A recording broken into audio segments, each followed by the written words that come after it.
Well, I would say that any multinational company seeking to invest in India should understand there is no one India, and that states vary a lot in how friendly they are to overseas investment.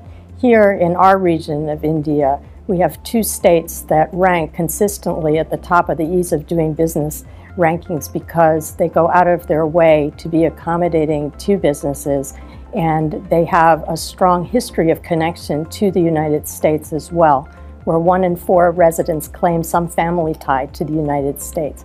But more than that, it's the way they're looking at the future, and what they see is that to be open to investment means they just have to be open and in their markets and take care of the companies that come to invest there.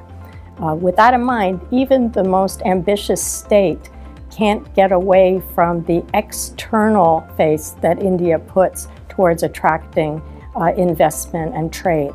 And there, we do see there could be some changes made. The Indian government has already made tremendous progress in implementing very meaningful reforms. But just to give you one example, the United States average tariff rate is 3.4%. India's is 13.4%. And recently, in the Indian budget, 50 line items, the tariffs were raised. We think that's the wrong direction to go.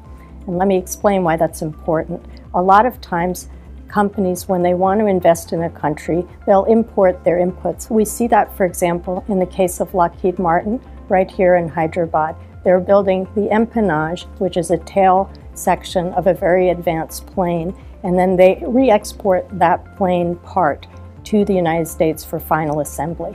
But it does require importing many, many inputs, and so without that, that company would not be here at the moment, and there are many examples like that.